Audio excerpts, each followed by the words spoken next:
এই মানুষগুলো আমাদের জন্ম থেকে শুরু করে মৃত্যু পর্যন্ত আমাদের পাশে থাকেন। আমাদের জীবনের বাঁকে বাঁকে বিভিন্ন বিপদ আপদে তারা আমাদেরকে পরামর্শ দেন। কারা তারা বলেন তো? তারা হচ্ছে আমাদের বিভিন্ন মসজিদ মাদ্রাসার খতিব, ইমাম সাহেব, মুয়াজ্জিম সাহেব, এই মানুষদের কথা বলছি। আমরা পরিকল্পনা গ্রহণ করেছি ইনশাআল্লাহ, আল্লাহর মতে বিএনপি সরকার গঠন করলে আমরা এই মানুষগুলোকে সরকারের পক্ষ থেকে একটা সম্মানী দেওয়ার ব্যবস্থা করব প্রতি মাসে, যাতে করে শুধু সম্মানই না, সম্মানের সাথে তাদেরকে আমরা বিভিন্ন রকম কম্পিউটার থেকে শুরু করে বিভিন্ন ট্রেনিং দেব, যাতে করে তারা একটা এক্সট্রা উপার্জন করতে পারেন, হালাল ভাবে, সুন্দরভাবে, সম্মানের সহিত যাতে এক্সট্রা উপার্জন তারা করতে পারেন। আমরা এইভাবে জিনিসগুলোকে, পরিকল্পনাগুলোকে আগাতে চাচ্ছি। এখন আমার কথা কি এতক্ষণ মন দিয়ে শুনেছেন আপনারা? এই সামনে থেকে শুধু কয় হই হই, পিছন থেকে তো কেউ কিছু কয় না। আচ্ছা, এখন হাত উঠেছে। এই যে রাস্তার পাশে যে বাংলা দাঁড়িয়ে আছেন, শুনছেন আমার কথা? আচ্ছা, এখন একটা কথা বলি ভাই, এই যে কথাগুলো বললাম, আমি এই মঞ্চে দাঁড়িয়ে আমাদের যে বিএনপির বিভিন্ন যে রাজনৈতিক প্রতিপক্ষ আছে, সেই প্রতিপক্ষদের তুমুল সমালোচনা হয়তো আমি করতে পারতাম। আমি তাদের নামও নেইনি, তাদের কোনো সমালোচনা আমি করিনি। করেছি? আচ্ছা, কারণ সামনে নির্বাচন, আমি কি করব আমার দেশের মানুষের জন্য, দেশের মানুষ তো তাই জানতে চায়, তাই না? তাই তো নাকি ভাই? আমরা সরকার গঠন করলে কি করব আপনারা তো তাই জানতে চান, তাই না? কি ভাই ঠিক বলছি? এই যে রাস্তার ধারে মানুষ, যে ঠিক বলছি তো? এখন যদি অন্য মানুষের সম্পর্কে গীবত গাই, সমালোচনা করি, আপনার পেট ভরবে? আপনার পেট ভরবে না। আপনি তো আমার কাছে জানতে চান যে আমি কি করব, আমি ক্ষমতা পেলে আপনার জন্য কি করব। এটাই তো 2 দিয়ে 4-এর মতন হিসাব, সোজা হিসাব। বড় কথা বলে আছে কোন এই কাজগুলোর সাথে এই পরিকল্পনা যেগুলো আপনাদের সামনে তুলে ধরলাম, এই পরিকল্পনাগুলো আপনাদের পছন্দ হয়েছে? এই পিছনের ভাইরা আপনারা কিছু বলেন না, হাত তুললে শোনাতে যাব, শুনতে তো পাবো না।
কি করব আমরা সেই পরিকল্পনা গ্রহণ করেছি।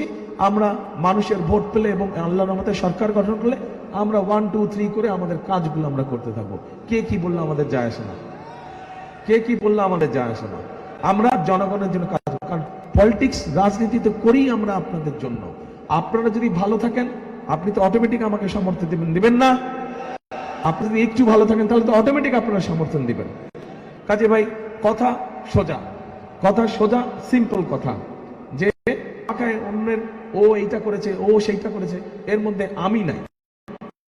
আমি কি কাজ করব, কি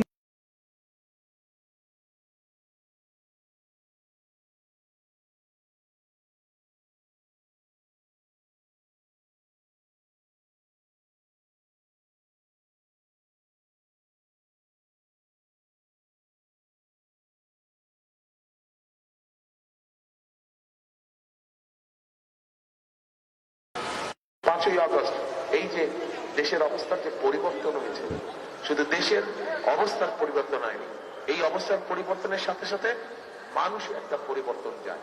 কি পরিবর্তন চায়? মানুষ চায় একটু ভালো থাকতে, তার সন্তান এবং তার পরিবারের চিকিৎসা যাতে সে পেতে পারে। সন্তান যাতে ভালোভাবে শিক্ষা পেতে পারে, তার পরিবার যাতে ভালো থাকে, সে যাতে ঝামেলা ছাড়া ব্যবসা বাণিজ্য চাকরি বাকরি করতে পারে, এগুলাই তো চায় মানুষ, তাই না? কি বলছি ভাই, মানুষ এগুলাই চায় যে যাতে করে মানুষ নিরাপদের সাথে নিরাপত্তার সাথে চাকরি বাকরি ব্যবসা বাণিজ্য করতে পারে, যে যার মতন কাজ করে তার মেধার যোগ্যতা মতন কাজ করে বেঁচে থাকবে, এই নিশ্চয়তা তো মানুষ চায়।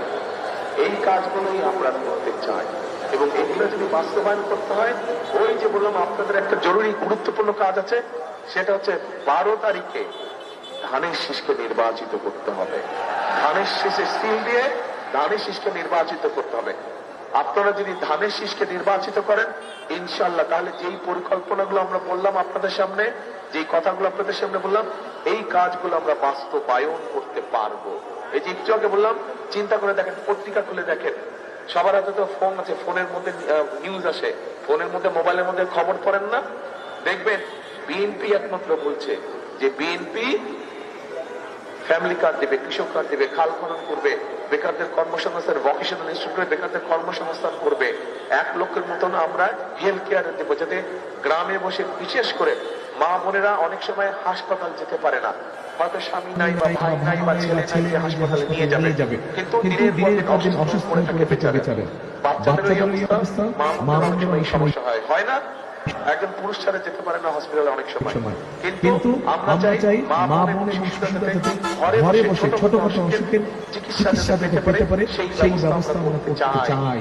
সেই ব্যবস্থা আমরা করতে চাই। এই সবগুলো কাজ করতে হলে কাকে জিতাতে হবে? ভাই কাকে জিতাতে হবে? যদি এই কাজগুলো ধানের শীষকে জিতাতে হবে। এখন সাথে আরেকটা কাজ আছে, আপনি তো কেন্দ্রে যখন ঢুকবেন তখন আপনি ধানের শীষ দেবেন, কিন্তু কেন্দ্রে ঢোকার আগে আরো দু একটা কাজ আছে। কি সেই কাজ? এবার কিন্তু সকাল সকাল গেলে হবে না, এবার যেতে হবে ভোরবেলা। যেদিন ভোট সেদিন উঠে তাহাজ্জুদের নামাজ পড়তে হবে। পারবেন তাহাজ্জুদের নামাজ পড়তে? আচ্ছা ঠিক আছে, তাহাজ্জুদের নামাজ পড়বেন এবং যে যার ভোট কেন্দ্রের সামনে যাবেন, ভোট কেন্দ্রের সামনে গিয়ে ওইখানে ফজরের জামাত পড়তে হবে, সবাই মিলে ফজরের জামাত করবেন। পারবেন? ফজরের জামাত পড়ে একদম ভোট কেন্দ্রের সামনে দাঁড়িয়ে যাবেন এবং যে আপনার ধানের শীষে ভোট দিচ্ছেন কেউ যাতে কোনো ষড়যন্ত্র করতে না পারে, একদম ভোট শেষ না হওয়া পর্যন্ত ভোট কেন্দ্র পাহারা দিবেন, বাক্স পাহারা দিতে হবে, ভোট কেন্দ্র পাহারা দিতে হবে, যাতে কেউ কোনো এদিক ওদিক করতে না পারে, ভোট ষড়যন্ত্র করতে না পারে। বোঝা গেছে ভাই কথা? একমত কে কে এটার সাথে? কে কে একমত? আচ্ছা আলহামদুলিল্লাহ। তা এখন এই হলো কথা। আমি কোনো জোরে বক্তৃতা দিতে পারবো না। আমি আমার দেশের মানুষের জন্য, দেশের জন্য যেসব কথা চিন্তা করেছি, যেই সব কাজ আমি করতে চাই, সেই কাজগুলো আপনাদের সামনে আমি তুলে ধরলাম। অনেক কাজ করতে পারবো না, একটা মানুষ আমি, একটা সরকার কত কাজ, কিন্তু যেই কাজগুলো করলে দেশের মানুষ উপকৃত হবে, খেটে খাওয়া মানুষ উপকৃত হবে, আমরা সেই কাজগুলোকে ধীরে ধীরে ধীরে করতে চাই। এই কাজগুলোকে ধীরে ধীরে, সেই জন্যই আমি একটি স্লোগান দেই। আপনারা এর মধ্যে নিশ্চয়ই স্লোগানটা শুনেছেন, যারা যারা জানেন আশাতে বলবেন, করব কাজ, কি হলো পিছন থেকে? করব কাজ, গর্ব দেশ, শুনতে পাই না? করব কাজ, গর্ব দেশ, সবার আগে সবার আগে বাংলাদেশ। কাজেই এই বাংলাদেশ যদি ভালো থাকে, আমরা এখানে হাজার লক্ষ মানুষ যারা উপস্থিত আছে, আমরা সবাই ভালো থাকবো।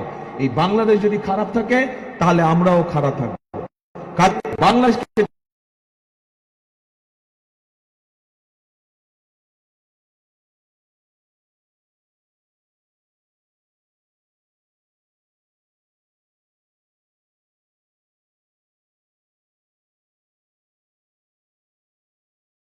তারা আপনাদের জন্য কাজ করতে পারে।